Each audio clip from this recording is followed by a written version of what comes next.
Okay, welcome everyone to the Xoogler Pitch Day for the month of July. So this is a monthly series that we do every month, showcasing 4 Xoogler founders and what they've been building, just to introduce Xoogler founders to other angel investors and venture fund managers, especially if they're raising. So today we have 4 companies with us. We have Fuse, who recently rebranded from Deck Fusion.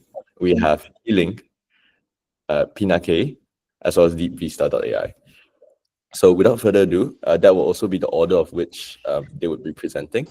So let's have Fuse present first. And yeah, please take it away. It's great. It's a pleasure to meet everybody. Let me share my screen real quick, and then we'll get rolling here. Okay. Confirming everybody can see my screen? Yes. Okay. Perfect. Okay. Hi, everybody. I'm Jeff Cherkasky, our co-founder and CEO of Fuse. We are the AI native evolution of business intelligence. Very quick background about myself. This is my 4th startup now. Last startup I did pretty well. I sold my company in early 2018.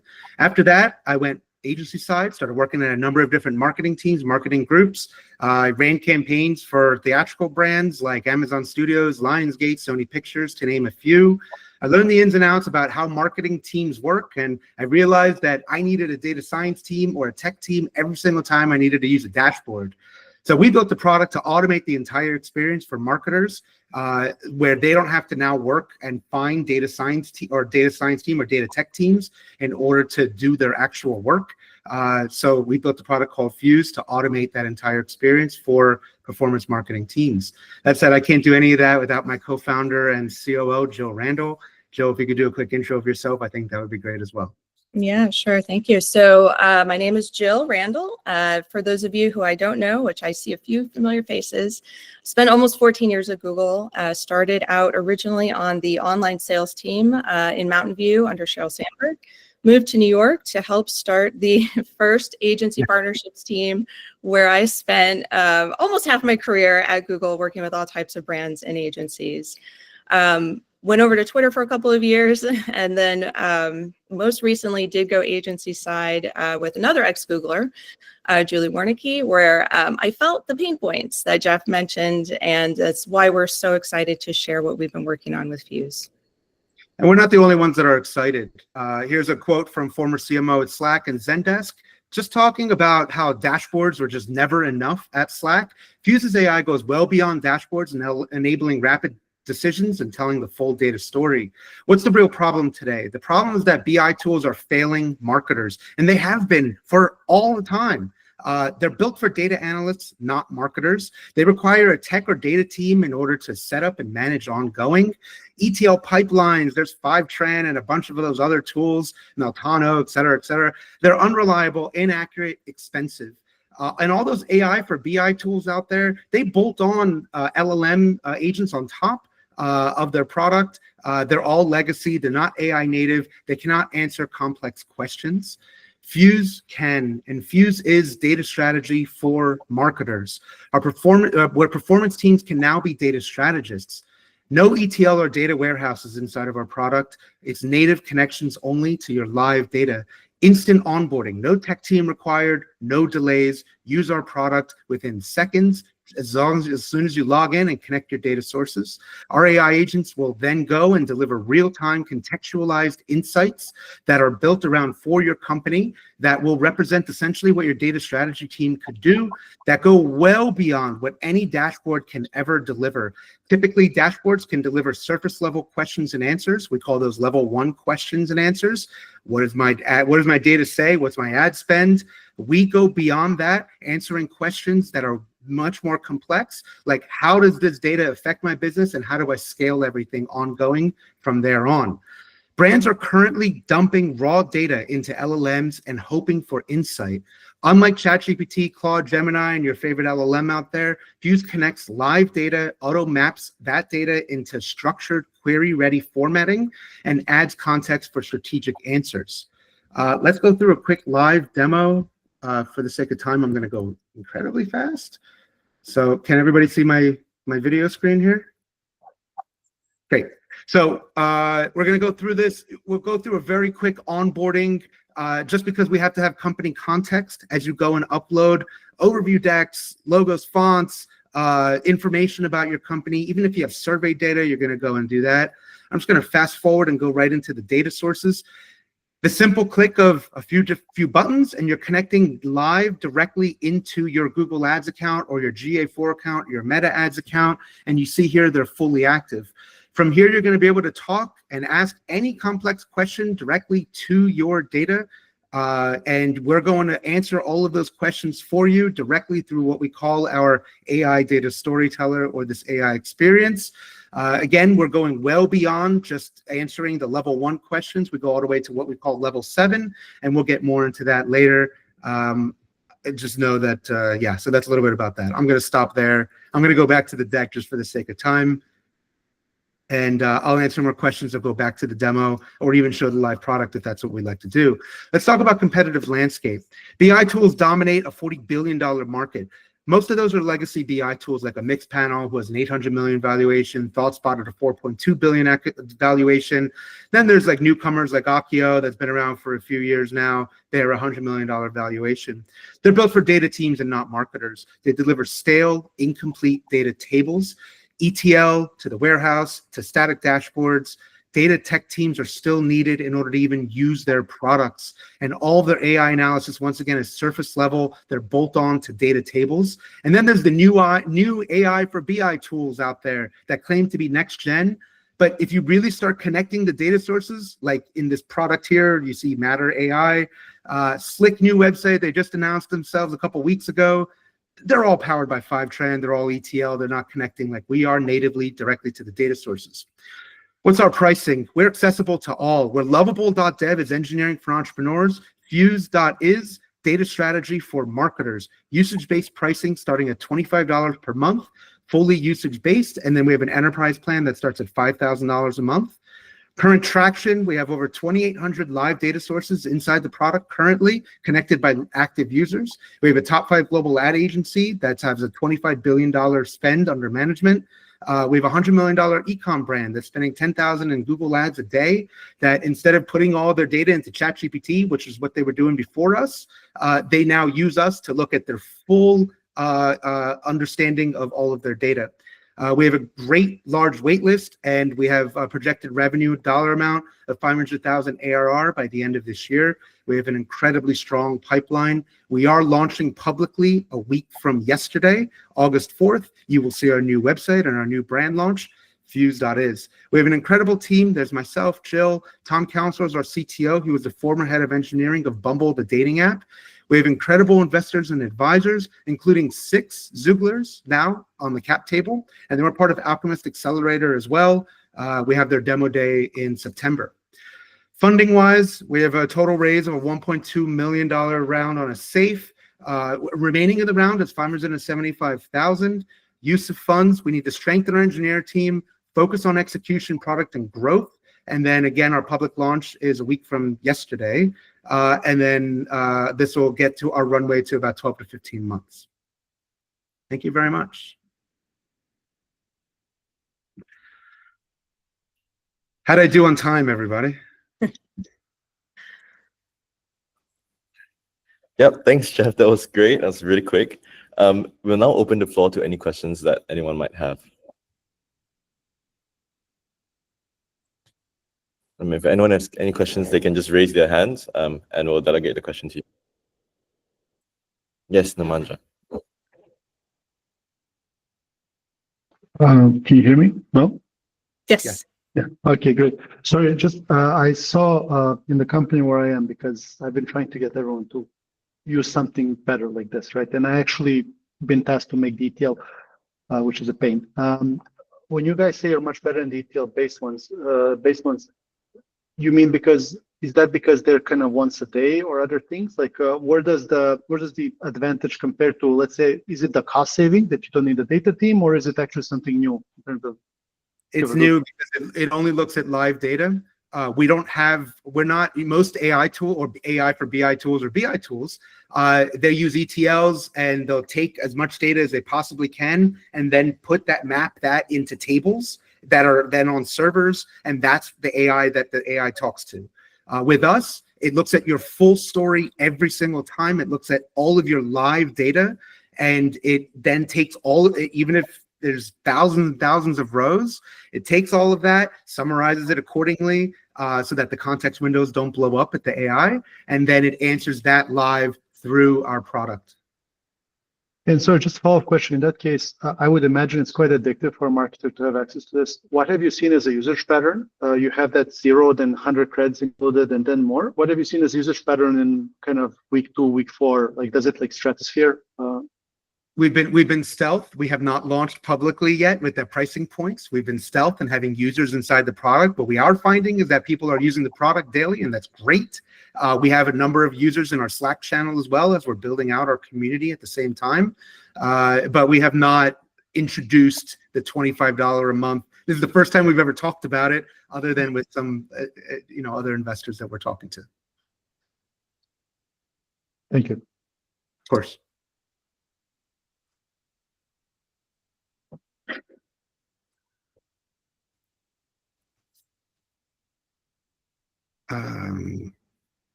Shing here.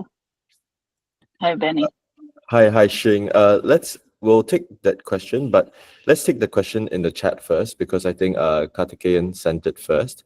So Kartikeyan asked, what is the cost to serve per query, given that pipeline requires data to be plugged into the context every single time? Yeah, we built out an entire model on that, and we're happy to share with you the financials and how that works. We built out an entire model. That said, AI costs are decreasing significantly every single year, and we fully expect that to happen next year, and every year ongoing from there. So, whatever the cost is today, it's variable in every way. Okay. Thank you for that answer. Thanking on behalf of Kartikeyan. Xing, I think you can ask your question next. Sure. Hi, Jeff. Hi, Jill. Good to meet you guys. Quick question. You're forecasting a 500K ARR by the end of the year. Where do you see the split of the direct consumers or the enterprise clients coming from? Yeah, one enterprise client. Well, again, we have our full project. Should we show financial projections? That might be too much to show on this screen, especially if it's recorded. Yeah. So one enterprise client will be closed by the end of the year. And we believe that more will be closed, considering the fact that we have them as pilot contracts already, paid pilot contracts. That being said, we like to be conservative. This is my 4th startup now, not just coming up with numbers, just based off everything there. So we're projecting one enterprise account that's sold, and the rest will be in the PLG model. It'll be a mixture between $25 a month to $50 a month to $100 a month. If you go to lovable.dev and you look at their pricing points and you see the way that they rack their pricing based off of credits, you'll see the little drop down. It's similar in that way. It's based off AI usage, and that's how we modeled it out. So we're actually projecting 1,200 paid accounts by a little longer than that, by the end of 2025, and that'll get us to 500,000 of ARR. How's your go-to-market strategy to reach the 1,200 consumers or direct users, right? Glad you asked. Jill, do you want to talk about go-to-market a little bit? Yeah, sure. So the keyword you're probably hearing repeatedly is accessible. So we're targeting kind of the mid-size to SMB marketers, whether they're on the brand side or the agency side. So that's where we're focused at for initial launch and go-to-market. And so we're reaching them through relationships that we already have. We're reaching them through organizations that they belong to. But that's really where we're focused because of this PLG motion. So we're just trying to grow as fast as we can in that segment. And again, if we're using Lovable as the model, we feel like we're going to be pretty successful with that. Okay, thank you. Okay. Thanks, Xing, for the question. We'll have one last question from Jigar, but let's try to keep within a 3-minute answering time frame, if that's okay. Jigar, please. Yes, hi. Can you hear me? Yes. Yes. Awesome. Thank you for presenting. my question is very specific. Who is the user specifically? I understand marketing teams, but who within the marketing organization is your user? That's the first part of the question, and I'll let you answer that. And if I have a follow-up, I'll let you know. Thank you. Great. Jill, do you want to go into our user? Yeah, sure. So for brands, it's the marketing manager or director, the person who's typically wearing multiple hats. They have to, do the strategy. They have to execute the campaigns, and they also have to be the data analyst. So if they don't have a data analyst team, it's that one marketing manager or director. So for example, one of our pilot programs or pilot partners is a startup. They're a fast growing startup, but they're a lean team. And so she's wearing multiple hats, and she does, she has to do the data analysis herself. And so we're kind of helping people like her who don't have like a full data analyst team. So this is the target persona that we're going after. Got it. Thank you. And so the follow-up question is, does the product generate artifacts that can be then, because I'm assuming this marketing manager is doing the analysis and then uses that information to not only make decisions, but perhaps to get funding, etc. So that's the first part of the question. And the second, if there's a team element to this, if there are multiple users within the startup that you said are using this, is there a team element where they can collaborate on a particular analysis, or is that something part of the roadmap in the future? I'll answer that, Jill, if that's okay. Yeah. So the first question when it comes to the product generating artifacts. So we use the evolution of BI tools and dashboards. Yes, we have tables that are automatically created from your live data inside the product with AI, but we're actually setting up in our roadmap right now where we're going to be able to users will be able to send emails directly to their inbox every morning based off of analysis that they want to have sent to them every morning that uses AI credits.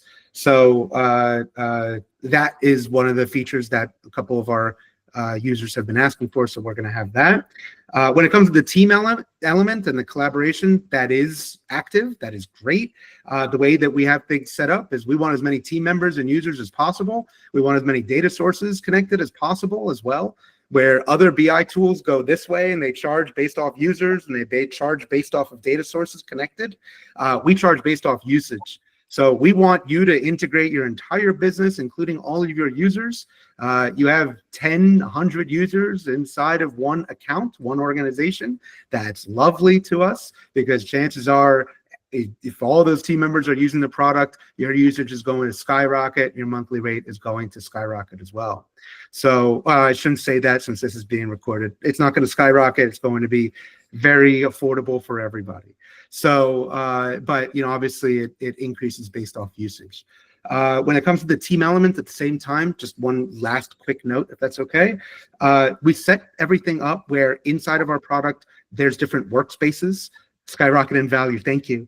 There's different workspaces. So if there's an agency, for example, or a large organization that has multi-brands, a number of brands inside of their organization, they can build out these workspaces that are specifically secured based off of the data sources connected in these workspaces. The interesting use case that we found is that we have some users inside of our product with all these different workspaces or client folders where they're working simultaneously on not just one, but multiple clients all at once, asking questions to our AI and getting answers and decisions at the same time through all their different workspaces. Our AI is set up so it can answer complex questions, and it's not just one at a time. You can keep asking and asking in all these different secure workspaces so you can work on multiple clients or brands all at once. Okay, thank you. Thank you so much. Thank you, Jeff. Let's quickly move on to our let's quickly move on to our next presentation. Thank you so much, Jeff and Jill, for the pitch on Fuse. Next, we have Healink by Rosa. Awesome. Yes. Thank you so much, Benny. Thank you, everybody. Nice meeting you all. I'm here to present Healink. I'm one of the co-founders of Healink. Just quickly about our team, we are actually sibling co-founders. My brother is a dentist. He's a practicing dentist at a DSO in Boston area. I'm a software engineer. I'm full-time on Healink right now. Prior to that, I was at Meta for a year, and prior to that, I was at Google, and I have worked at the startups as an early software engineer before. I'm going to walk you through a little bit of the experience on dentists, which most probably most of you are very familiar with. You know, as we go to a dentist, usually the dentist does an exam that has some diagnosis. Based on those diagnoses, they might propose a set of treatments, and there might not be any symptoms necessarily that are associated with the treatments that are proposed. Next, that office staff takes over. They usually print out a set of codes with some estimates about the fees, insurance coverage, and try to explain those. If there is any appointment necessary, they try to make that appointment. And then the patient leaves the office. So as you can see, this is where there is a big gap here. Once the patient leaves the office, they kind of leave with a lot of confusion. And this has been a big problem that has caused dentists to lose about millions of dollars of revenue on a yearly basis. About 70% of the treatments that the dentist actually proposes is not completed by the patients, or they don't follow through it.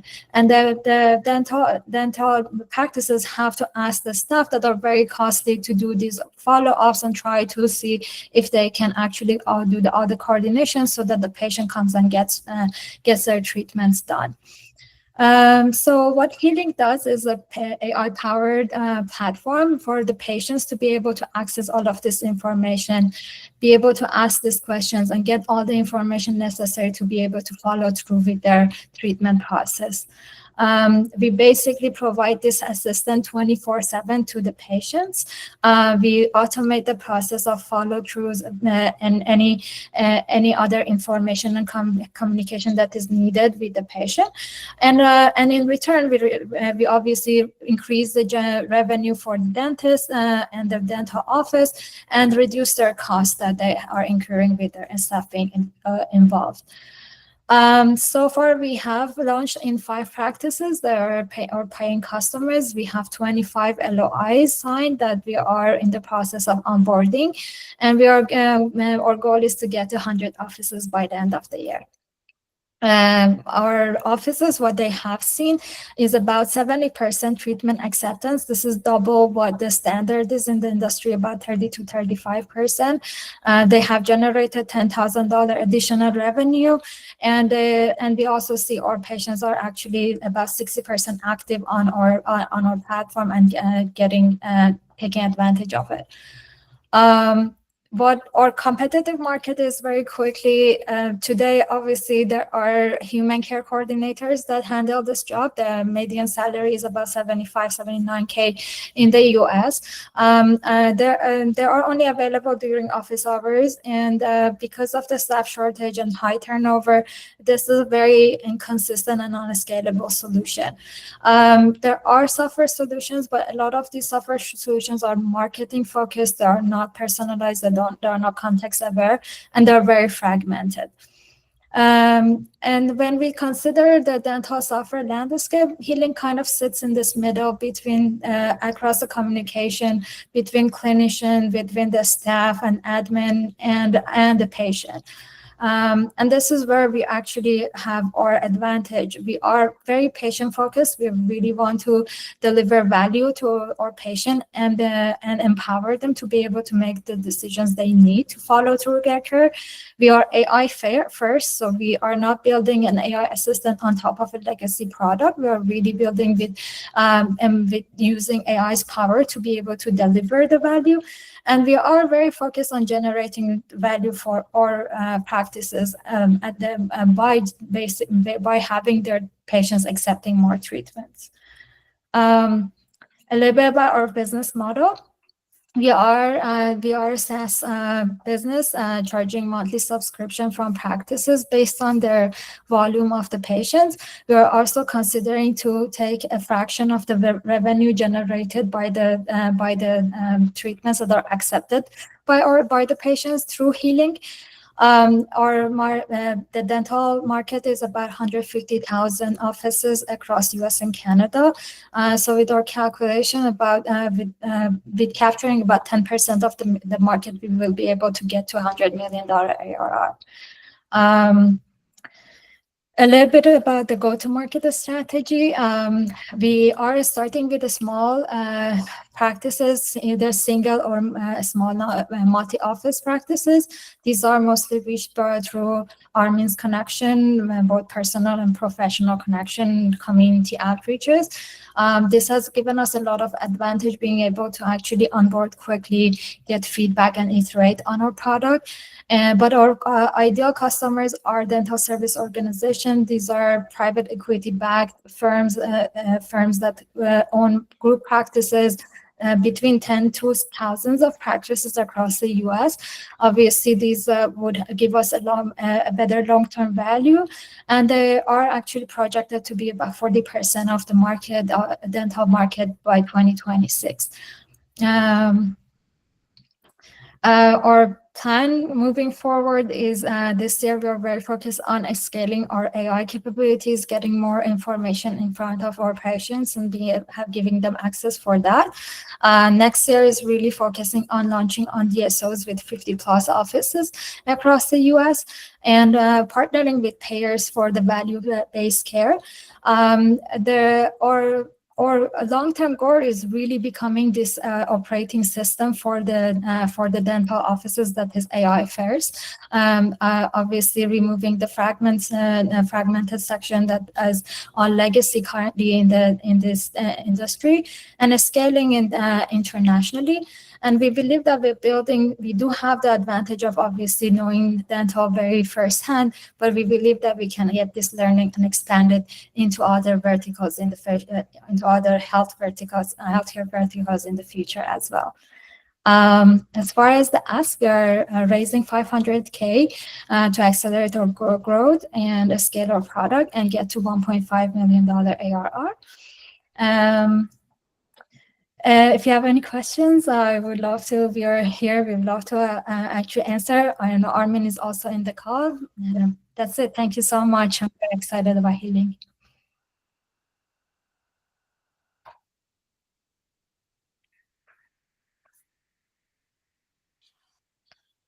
Thank you so much, Rosa. I'll now open the floor to any questions anyone might have. I see Namanja has his hands up. Go ahead, please. Hi, Rosa. Great stuff. Healthcare really does need a lot of things. I do have a question on the go-to-market, because as you mentioned, a lot of these offices are consolidating into private equity-backed and other things. Considering that that's going to be a good chunk of the market, how do you see maybe cost per acquisition might go down, but how do you see your pricing sustaining there? Because these folks are notorious for squeezing out vendors as much as they can. So I would really be curious how are folks thinking about that, considering you know the industry. Yes. So I can add something, and Armin, feel free to jump in as well. Our pricing is really not going to be based on the locations or based on the number of features, but we are trying to get to actually have this value that have the pricing model based on the number of active patients, have a usage-based model. But we are also considering, especially for DSOs, to be able to take a share of their revenue, additional revenue, be able to track exactly like which patients actually went through Healink and accepted that, so that we can be able to capture a portion of that. So I think that would be a little bit, that would give us some advantage with the DSO market as well, because they're very, very careful about increasing their profit. And that's where we are basically, we are going to help them. Yeah, and just to add on that, this is Armin. Nice to meet everyone. They do, one of the ways that we're looking at increase when we go for DSOs is that we use third-party payers, and we will be the bridge between the payers and the DSOs. So whenever a patient accepts a treatment and they either you go through like a financing solution like Care Credit or Sumbit, I'm sure you have heard of it, we will be taking a portion of that payment because we will help the patients get that done. And DSOs are very open to the model that is profit sharing because it's not really a fixed cost, and the more value you give to them, the more they're willing to pay.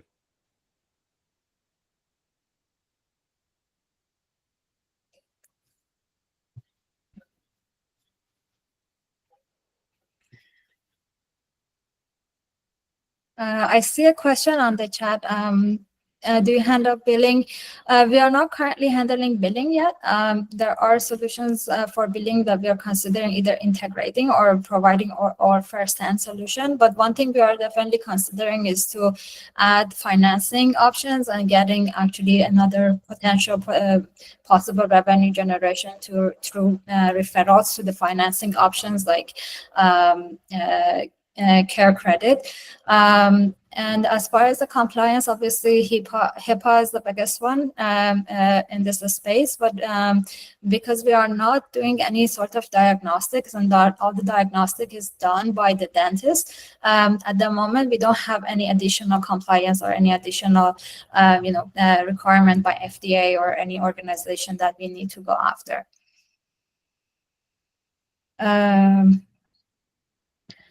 I can go to the next question. Hopefully, I'm answering all the questions. As far as offering financing, we might in the future. Currently, no, but we do definitely want to partner with the financing options that are available for healthcare. One thing that I want to note is that there are three main factors that stops the patient from getting the treatment done. First of one of them is dental fear, patients being afraid of dentists.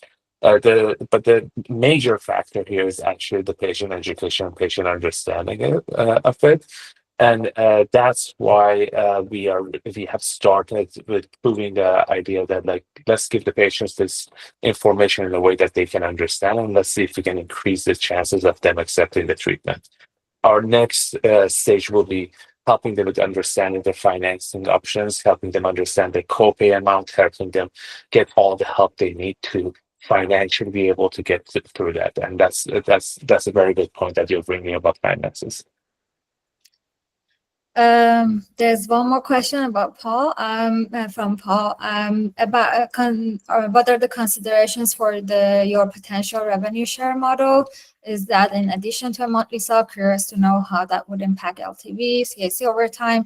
Yes, it would be an additional. So what we are trying to experiment with is to actually offer the platform in a relatively lower cost for enabling the dentists to share the portal with all of their patients, and generating more revenue based on the value that they are gaining out of the platform.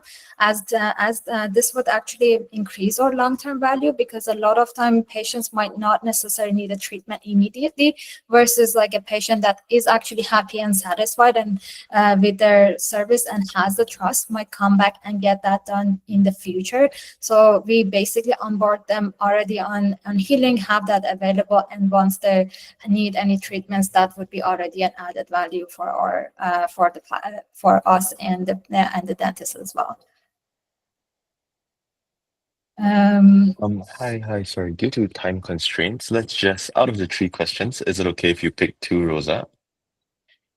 Sure. Yes. So let me just I'm going to very quickly, international expansion. First place is Canada. This is the closest to our healthcare system, and most probably Europe next. As far as we have talked to, as far as I think about if we have spoken to any of the target clients. I can jump in on that if Rosa, you want really quickly. We actually have, and one of the bigger dental service organization companies in the country actually gave us this feedback that they would be willing to consider that when it comes to the profit sharing. This is actually something that they do quite frequently with financing tools as well. They call them financing fees. So it's quite a common thing that they do to make the treatments more accessible and increase the treatment acceptance for patients. Thank you so much, everyone. There was a little bit about the also how we are going to use the funds, but I'd be happy to also answer that offline. I'll leave my LinkedIn here. Thank you so much, Rosa. Thank you. And for presenting Healink. Thank you so much, Rosa and Armin. So Thank you. next up, we have, sorry, lost the order. It should be, yes, Bhavna with Pinakai. Yeah. Yeah. Thank you, Benny. And yeah, the name is Pinakain. So that's almost correct, Benny. So hi, everyone. It's like great to be here. And, we have I have a very interesting solution to present. Actually, I have two of my business partners attending the meeting along with me. I'll introduce them in a moment. Before that, let me give you a little bit of background. I'm a long-time Googler. I've worked across on sales and strategy roles. I have a lot of experience in finance and payments. Even before Google, a lot of industry experience in consulting. And today, we actually are tackling one of the most broken parts of finance over here, which is consumer debt collections. And what we are doing is we are transforming that from a manual, inefficient, and write-off heavy process into an automated, intelligent revenue stream, all of it powered by AI. Now, just to give you a little bit of an introduction to our team, and I have my business partners on the call today. One of them is signing in. They are both in different time zones. And Kostya, thank you so much. You are in London right now, and it's an insane hour, but really appreciate you joining in. So we have Aditi basically on the call, who's a founder and the CEO of the company. She's basically a quick intro. She's a generative AI and fintech expert, 10 years of experience in banking, across geographies. And she also has had her own startup before this in the edutech space in finance. And I've also introduced myself already. And we have Dr. Kostya on the call, who actually is basically an expert in quantitative finance. And he is very, very experienced in applying deep learning methods to risk management. And he actually is big time contributing to Pinakain's agentic AI approach to collections. So we have a strong know-how how to build and scale. What we also have is a panel of domain experts and mentors from collection and retail banking. Now, a little bit about the opportunity. The overdue unsecured debt market is massive. It's about $140 billion globally and growing. Now, this includes about $90 billion from banks and another $50 billion from fintechs. Lending companies actually are moving pretty fast. Digital processes, instant decisions, and immediate dispersals. However, the collection area is working on more or less the same basis for the last 20 to 30 years. With some interjection of analytics, the process has remained linear and very human dependent. So Pinakain is a multi-AI agent platforms that makes collections scalable, cost effective, and a lot more humane. So just to give you an idea of the current debt collection process, like I mentioned to you, it is slow, manual, and inefficient. It relies on outdated workflows, like such as monthly, data end dumps, human-led segmentation, generic SMSs, and call blasts.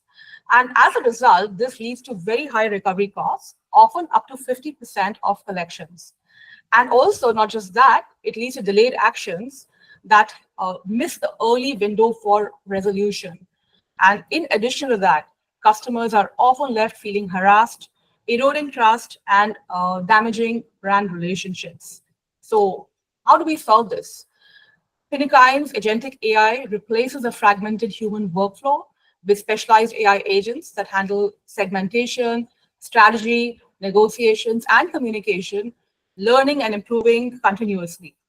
Our self-learning models update customer profiles instantly based on real-time interactions from the customer without waiting for any manual inputs.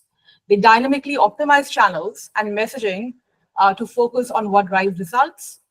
Our negotiation agents actually are integrated with our multilingual voice agents, handling simpler cases and end-to-end without the human involvement.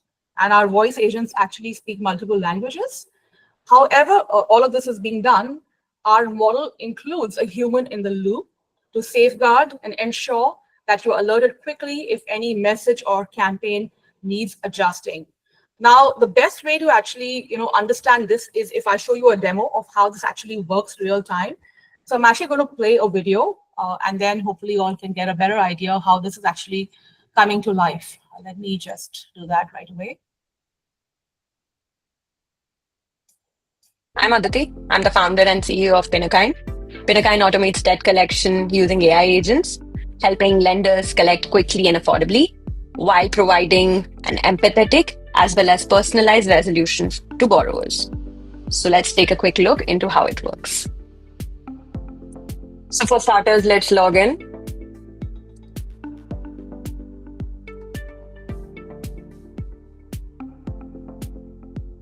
The data which you see showing collection summary and bucket-wise performance of customers is from our first client.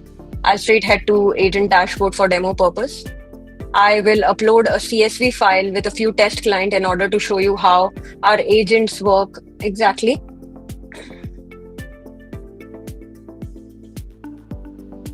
As you can see here, in a matter of seconds, our agents have generated personalized collection strategy for this customer. It is showing the debt product this customer owns, the customer profile, the recommended contact sequence, payment option, which is also again suited for this customer. And it is also showing, the platform is also showing individual agent and their tasks, extraction of data, generating and segmenting profile, generating the right offer through right channel and through right message, and is also validating if our agents are compliant to regulation. Now let's take another customer, which is a high-risk customer and is a habitual late payer. I want to show you how our agents are compassionate and empathetic towards customer, which is why I have taken deliberately this high-risk customer. Let's hear out this phone agent. Hello, Asya. This is Sarah from the Pinakine Collections. I'm calling about your account number 1011234. How are you doing today? Hi, Sarah. I'm doing all right. Thank you for asking. I'm glad to hear that, Asya. The reason for my call today is that I noticed there's an outstanding balance on your account that's about 15 days past due. I want to help you find a solution that works for you. Would you like to discuss some payment options, or is there anything specific you'd like to talk about regarding your account? It's been challenging month financially for me. So yes, I'm aware of the situation. Thank you for letting me know, Asya. I completely understand that things can get tough sometimes. Based on your good payment history, I can offer you a personalized payment plan to make things easier, or even a small discount if you're able to make a payment. So as you can see, our phone agent is quite focused in resolving the issue and is trying to drive good behavior in this customer. The platform also offers monitoring of these agents. As you can see, you can even see individual traces going into agent request, seeing the prompt and the output of that prompt. The platform is highly customizable and dynamic, so you can even create your own agent.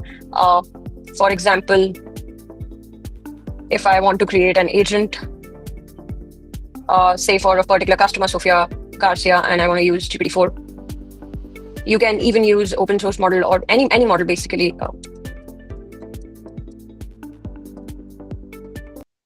Okay, I'll just take a pause here. We just have a few more, minutes on that video, but in the interest of time, I just wanted to make sure I leave enough time for Q&A. Ultimately, what we actually have done, we already have a client who actually we're working with, and we have done some testing with that specific client. So we're based on the data that we know that our platform increases early resolution rates by 2 times, reduces operation costs by about 60%, and increases agent output by about 10 times. So that is the early results that we actually have seen. I think the important thing to call out in the competitor landscape is that we are the only fully agentic platform which does the collections life cycle. There is no other player in doing this specific space at all right now. I mentioned some names over here, don't want to go through in detail. And at the moment, just sort of to wrap it up, we are looking at a $2 million funding, seed funding, And most of the cost basically would be in the tech product development, which is a pretty complicated tech product, and other things that I have mentioned over here. And let me actually take a pause and make sure that this has been a very interactive session. So there were a lot of questions, and I want to make sure we have enough time to take this.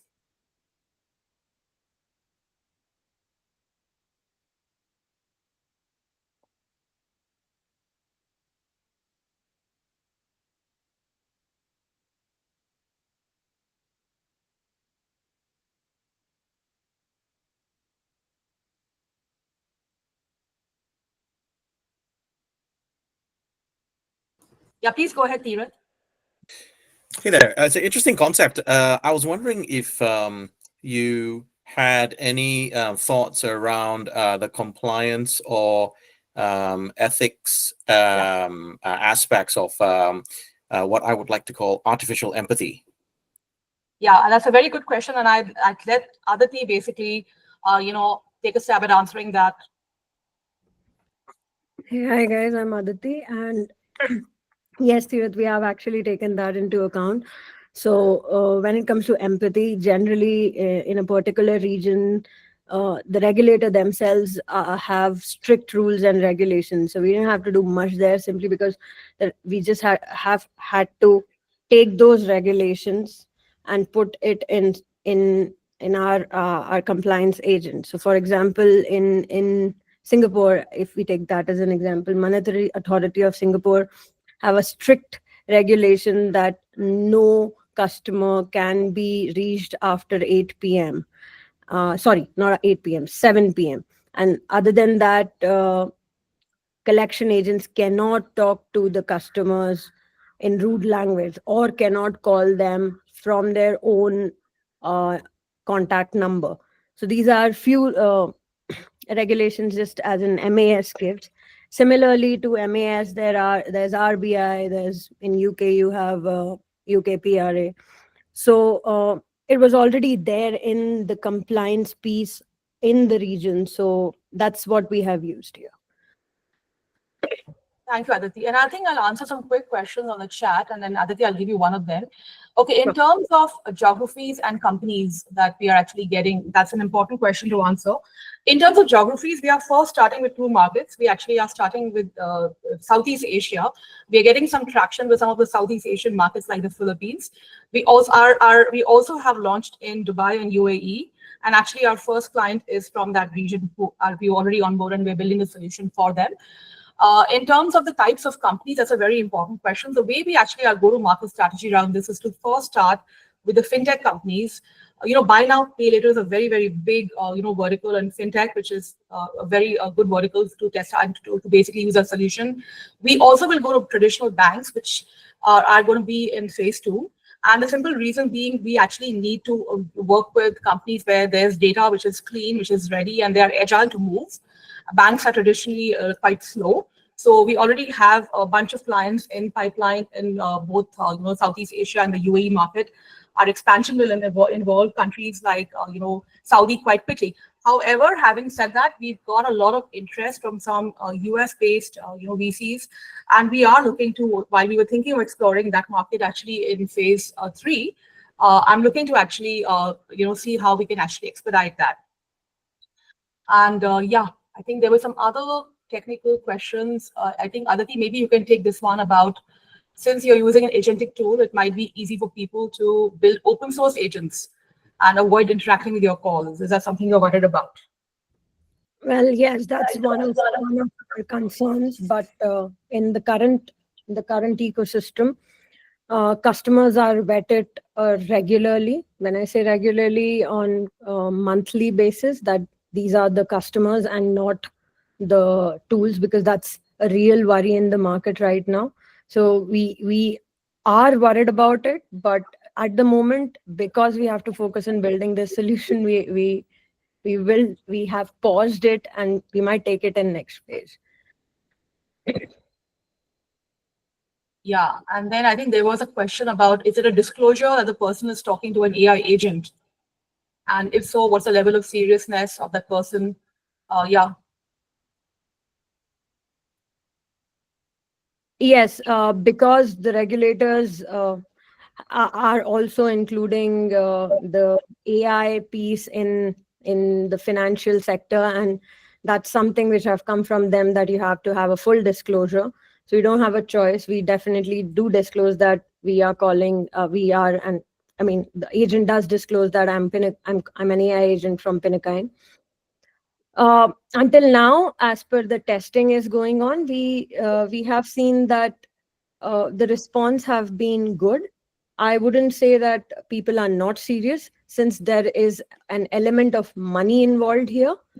People do take it seriously, but yes, that's again a serious concern. We also do have that worry, because there are some customers who might not take it seriously.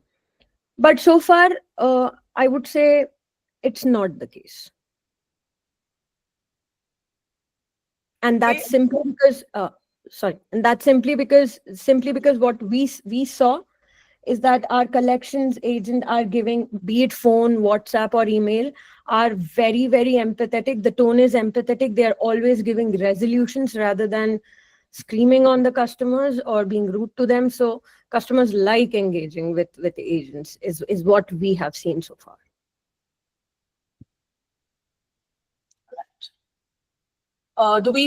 Benny, can we just take another 1 or 2 last questions? Do we have the time?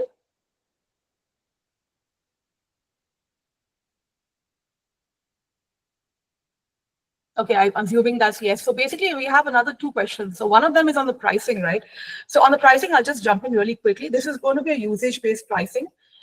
We haven't disclosed it on our website yet, but do keep a lookout. We'll be providing some more clarity on that. At the moment, you'll have to get in touch with us. But in general, it's a usage-based pricing, and there are 2 models. One of them is ideal model, where you can buy our entire ecosystem, which is the ideal model. The other one is actually you can buy our voice agents in isolation, and you can get in touch with us for the exact pricing. And we soon should be having some more information on our website around that.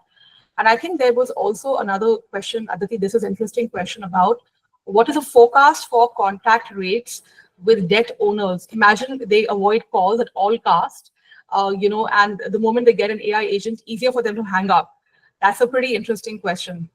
Yeah, it's an interesting one, Bhavna. Well, yes, the best. So I mean, it's similar to the previous one, but what we are seeing, maybe there's a bias around the AI agents, and maybe people find it curious because of that bias to interact with them. What we are seeing is an interesting psychology. People are engaging with our AI agents much better, and I would say just by saying, "Hi, ma'am, how are you?" that itself helps some of the agents, because what our feedback was that some of the agents don't even greet the customers. They simply go into rant, because the mindset is stuck in the past that you have to harass customers to get money. So it's a new change which customers are seeing, and I think that's a bias there which will take us only so far. That's something which we understand, so that we do have to think something about it. But say, for example, a customer is not picking up the call, then again the email goes in a very, very polite language with 3-4 resolutions that if you can't pay. For example, if you have $5,000 and you can't pay all 5,000, maybe you can start with paying $100 for some months, or those structured installments. Hi, sorry, Aditi. I might have to cut you off here because we are running out of time. Please wrap up quickly. No problem. Bhavna, would you please share 3 of our LinkedIn IDs so that if anyone wants to get in touch for questions? I'll do that right away. Thank you, guys. Yes, so we have one last presentation. I don't think you would want to miss it. It's Deep Vista by Jing. So yeah, but if you would like to continue asking questions, please connect with Bhavna and Aditi on LinkedIn as well. Cool. Jing, where are you? Okay, yeah. Yeah, so Benny, is a good time to start? Yes, please go ahead. Okay, awesome. Great to meet everyone. My name is Jing. I'm the founder of Deep Vista. So we are turning every business conversation into winning outcomes. A little background about myself. I was at Google between 2014 and 2019. working at Google Brain, my main project was to use reinforcement learning to build a conversational recommender system. So for example, in the Google tradition, the way people use it is they type query and then they get results. But in many cases, people type related query that if they don't find the original information, they will type a related query. That essentially forms a dialogue. And I was working on that. And the work I did was leading more than 2 billion revenue impact across different products. And after I left Google, I joined a startup and became the head of AI. And I led a project to use GPT-3 to build a website. And we launched in 2021. And then in 2022, I started my first startup, and it was launching an enterprise-level ChatGPT solution in middle 2022, 5 months before ChatGPT. And this all comes from the knowledge I had about building the best AI system that aligns human and the objective. At the same time, I'm also a passionate founder community builder. I built a founder cohort community that has more than 100,000 founders across different channels like YouTube, Substack, and in-person events. And I organize more than 70 offline founder events, bridging online community with real-world connection. In fact, our community are collaborating with Xoogler community next Tuesday. So if you are interested, please join our event next Tuesday. And through this process, I know many founders and business owners, and I know their problem pain very well. So the biggest problem for business owners and founders is the lack of time. And they spend 30% of the time on purely messaging, including email, Slack, and Discord. On average, every day, business owners spend 127 messages. And each message is not just writing a response, but it also is, in fact, a business decision that requires a certain number of commitment of resources, either to the customers, partners. 65% of the messages, they require some research before business owners can reply. All of this leads to tons of time wasted for founders they should spend for building. At the same time, it also creates decision fatigue. This is one of the reasons why it's so tiring to be a founder. And there's not really good existing solution to solving that. There's only solutions to solving a particular subset of problem. For example, there's a writing assistant to help you to write messages. There's an email assistant to help you to send email. There's also horizontal tools like ChatGPT Cloud that help you to do a very generic task. But they all suffer from 3 problems. The first problem is that they're very transactional. So imagine that if you use a ChatGPT to write email, oftentimes the first few rounds of conversation is ChatGPT asks you about context. And you input all those information and you get this message done. But as soon as you close the conversation, open new one, mostly the ChatGPT wouldn't remember that. Although they roll out this feature called global memory, it's still very, very preliminary. It's basically just a few lines of text that remember the cross conversation. Most of the chat conversation in ChatGPT are still siloed.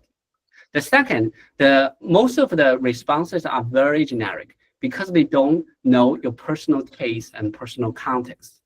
And the third, all these decisions, messages like we mentioned are decisions. So the cases are actually to follow up on items. And it still requires a lot of mental bandwidth for business owners to track who should follow up, when is the best time to follow up. So there's no consistent way to tracking the items. And Deep Vista is a solution to all these 3 problems. And we do this by building the context engine for your business. And at the core, we build a content engine that turns all the scattered conversation, like emails, Slack, and Discord, the documents, into a tree-like databases. And we can leverage a lot of knowledge in the organizations to make this database building much more efficient than general knowledge graph. And if you think about the org chart in the business, it's usually a tree that reflects the reporting chain. But in fact, that is also the information, how the information is organized in organizations. So what we essentially do is to automatically learning the structures of the information in an organization. And with that database, our AI agent will be able to proactively monitoring each knowledge worker's inboxes and also search information from the databases that can be useful to generate response. And it will write the email response proactively, even before you send email. And for important messages, it will ask you to confirm before you send it. But over time, if you trust the system, you can actually net it to just handle the message automatically for you. And so here's an example of how this works. If you use our AI agent, if there's important messages, for example, in this case, there's an investor called Sarah send the messages. It will nudge you. And if you want to, if you reply yes to want to see follow up with the messages, it will show both the raw messages, but also the replies. And in this case, the investor is asking questions about the breakdown between organic and paid acquisitions. Without a deep vista, business owners will need to go open the dashboard, get in the context and paste it over ChatGPT, write the messaging, change the tone, copy it over the email client. So that's a lot of manual steps. With Deep Vista, AI agent will automate all the steps for you. So you are automatically finding the relevant information from your business knowledge base and get the numbers of the breakdown between the organic and paid acquisition and write those messages. And it will ask you to confirm about it. And if you confirm about it, it also will handle the sending part. Another beautiful thing is that this will basically become an all-in-one inbox. Regardless the message is from Discord, Slack, or LinkedIn, or email, doesn't matter. You just talk to your Deep Vista agent, it will handle it for you and send it to the right platform. We also allow users to edit the emails through conversations. So this is another case in which that a customer is sending an email to escalate the issue because there's a bug in the system. And so the Deep Vista will send the initial responses by checking the calendar of both the customer and your calendar to find a time to address this. So if the user thinks this is good, they can send it. But if the user wants to provide more context, like what is the current status of how the issue is fixed, they can also ask the Vista to get the content solving that. So instead of naping the team or checking the Jira ticket, Deep Vista AI agent will automatically finding the information from the corresponding ticketing system, and then use that to write the on-point messages, and it will ask you to confirm. And after you confirm, it also will automatically handling the send message for you. And the way we do it is basically a two main system. One is the distill engine, which turns the scattered conversations like meeting notes, chats, messages into these tree-like knowledge bases. The idea is that a lot of the traditional vector databases that in those, the data points doesn't have any relationship. It is just like we just collect all this information, but doesn't organize it. And because nothing is organized, so in the inference time, there's no efficient way for you to find the relevant information. So what we do is that this database is automatically organizing information, understanding the structures and the tree-like structures among the input data. And when in the time you need to handle messages, it allows it to find the right context, essentially a subset of this tree that is relevant to the current situation, and use that to generate the context and to generate right responses. This works exactly the way as we human we have conversations. We all have a lot of knowledge as over time we build. But when we have a particular conversation, for example, I'm doing the pitching, so all the knowledge related to this will be used in that particular context. And this will make the responses more on point. And in terms of the data, we'll use both the public data, which has a lot of data about best practice of doing the messaging for founders. Also, we'll use the community data that we got from our community founder cohort. This is exclusive for the community and then provides us an advantage of the data. Also, we'll use users' component level data.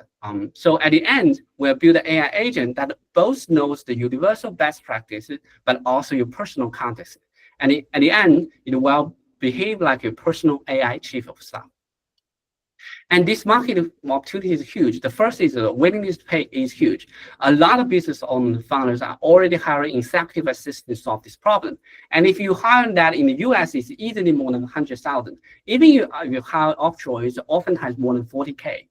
And so the users can easily pay more than $2,000 per year for this type of solutions. And there's 500K startup founders, and these solutions can go beyond startup founders. And for the executives of growth company also need that. For the department that has communication needs, they also need it. So the user bases combined is huge, and total addressable market is 12 billion if we combine all those markets. And we're already started iterating with 15 design partners from 15 companies. They're all from the founder cohort communities. And we got a lot of great feedback about the pain of the solutions. And for example, as you can see, Xuan is mentioning that I can easily pay $200 for this solution. And Maruz is talking about he's spending 50% of his time on email and messaging. So this will be a great save for his workflow. In terms of go-to-market strategy, we have a 3-stage plan. For the first stage, which is the next 6 to 12 months, we're laser focused on our unfair advantage of distribution channel, which is founder cohort. We have 100K founders in this community, 70K subscribers in the Substack, mostly founders, and 30K from YouTube followers. And we were talking down those, and we don't need to do any outreach out of the community. We want to turn to 250 paying customers, 300K ARR. And after that, we will expand to growing companies, get 2,500 paying customers, 3 million ARR. And eventually we'll do an enterprise motion to develop premium models that can do exceptional jobs for departments like go-to-market sales department, which will lead to a much higher average deal size. And for this round, we are raising pre-seed round of 300K with a safe note of 80 million valuation cap. We started fundraising last week and already got 160K committed already. And for this pre-seed round raising, our goal is to use it for product development and go-to-market and team operations. And the goal, which is the next 6 months to 12 months, is to launch the MVP to the founder cohort community and get 300K ARR and validate our product market fit. And then we'll start our seed round and do the second stage of development. So that is the pitch. And would love to see anyone has questions. Jiga, I think you raised your hand. Hi, Jing. Yeah, thanks for presenting. 2 questions. The first, Vistabase. It seems like, at least from first glance, to me, it's like, is it fair to say it is like a knowledge graph that is being built, and then that knowledge graph is, for lack of, is sort of then applied to a context model? And if that is correct, then is Vistabase a multi-tenant sort of thing, or is it per customer in this case? That's a very great question. So as we're building this, will be per user initially when we're talking on founder, but eventually this per company as we're growing company count. And so like I mentioned, that the knowledge in a business usually is organized in a tree-like structure, like the org chart. For example, that like the VP of sales, usually that means all the knowledge about the sales. And so what we're doing essentially is that we will basically aggregating all these scattering conversations. Initially, it's a founder, but founder essentially is a business. But later, essentially also pulling all the public available data to build the shared context in the business. Got it. And then, so I understand that this is like a superpower for founders, right? Because in the early stages of a company, you're wearing so many hats and communication is so much critical, and you seem to be, as a founder, are at the center of a lot of things, and you have the context. And so this is like a boon for founders. I can see that. What is the sort of strategy to have this scale beyond founders? And who is that user or set of users look like beyond founders? Let's say once sort of the solo entrepreneurs and the smaller companies founders are, that market has been covered. How do you scale it beyond? Yeah, that's a very great question. So before I answer the question, I want to share why I initially target on founders as really the entry point of the market. Eventually, these tools will be useful for, like I mentioned, the many knowledge workers in the enterprises. And the reason founders is very unique as a go-to-market thing is that the founder has the advantage of both B2C and B2B. And on the one hand, like a founder in the early days is both user and buyer. So which means this the whole sales motion will be much faster if you build a great product. So you don't have to worry about the sales friction later. At the same time, founder also represent coupling, and as the coupling grows, and startup also will hire and build a department on the go. And if you think about these databases, essentially we're starting from founders' personal knowledge bases, and as they are starting to onboard new employees, those employees will also contribute this tree and starting to build into this shared business contexts. And like I mentioned, in terms of like the expansion, one way to expand is naturally the startups will grow, so that will lead a lateral expansion. The second thing is that, and we'll have a lot of founders in the founder core community that we can leverage.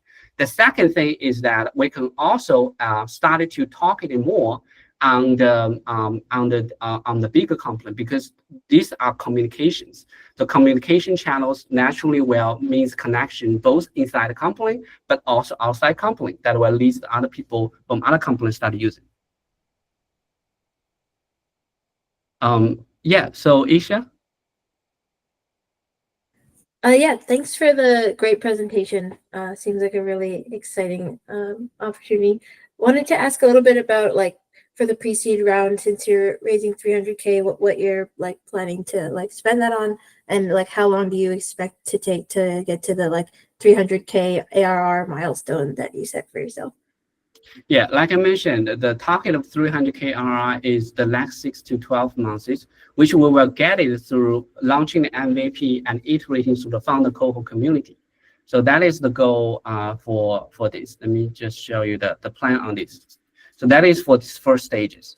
And we have this advantage of that we already have a channel built. So we don't need to build channel. This is already 100K founders, highly engaged, trust each other. And also I'm the founder of that community. So people have high trust for me as well. That's the reason why we can easily build a design partners so quickly. And in terms of how we're going to be using, the majority of the money will be used for the product building, including the cost of the initial team to build the product, and also the resources for bring the product up. And then we'll also have the collaboration both with founder core community and other founder community to bring more of design partners. And so that would cover other part of the course. Does it answer your question? Yeah, thanks. That's super helpful. Mm-hmm. Yeah.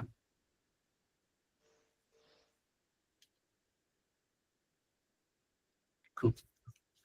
Okay. Yeah, sorry, Jing, you were going to say.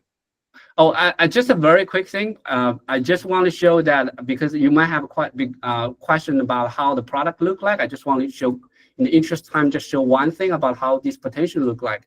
Essentially, is this is just an example. This is my inbox.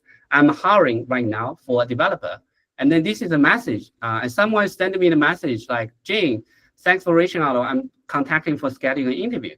And then so I haven't seen this email yet. It just sent it before the pitch, and then it already has the email responses ready. So it will acknowledge that the meeting has been scheduled, but also provides the context about Deep Vista, so prepare for the meeting as well. So just give everyone an idea of the product. I think we have one last question by Trika.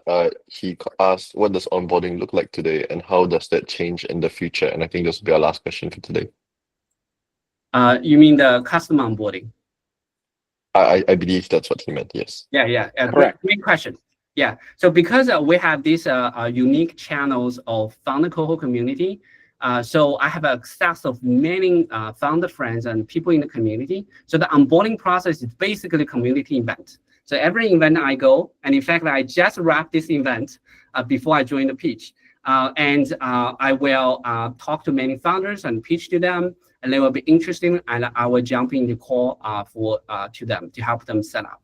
And this also address another issue, which is that for this type of tool, because people need to dedicate their email, to trust is very important. But we believe that we have these unfair advantages, that we have this community-driven growth, that everyone is in a high trust environment and people trust me. And so the psychological, like they can get over this burden and get onboarded, which becomes a moat for us, because if other people in the future, they peer review the product, they wouldn't be able to compete with us because of the lack of community.